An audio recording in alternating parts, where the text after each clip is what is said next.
tahanan ng mayamang kultura at tradisyon, naturingang ding kanlungan ng mga mahuhusay na alagad ng sining at mga kabataang likas na malikhain. Yan ang Cordillera Region. Dahil dito, ang Cordillera School of Digital Arts Incorporated ay naitatag sa Baguio noong 2007. We decided to set up an animation school in Baguio because we know that Baguio is rich with talent. That's why we started the school here for animation. Ang pinto ng CSDA ay bukas para sa mga Pilipinong minimithing maging matagumpay sa larangan ng animation.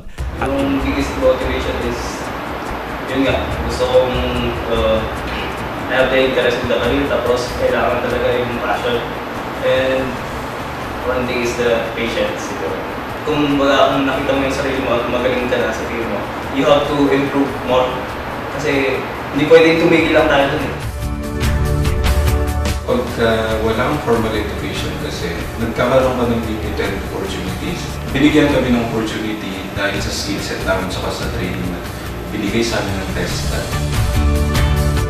Ang NC2 and NC3 animation for TESDA, yung nakuha dito sa CSDA, nilevel up niya ang ating skills sa arts. But when I entered CSDA, iba palang animation. It's a different kind of expertise and a skill that has to be learned. Dahil sa nangingibabaw ang kakayahan at talent ng mga trainees sa traditional animation at 2D digital animation, ang CSDA ay nagkaroon ng training project at tumulong sa paggawa ng first all-digital Filipino-produced animated film, ang Tayo sa Mundo ng Elementalya, para sa 2008 Metro Manila Film Festival.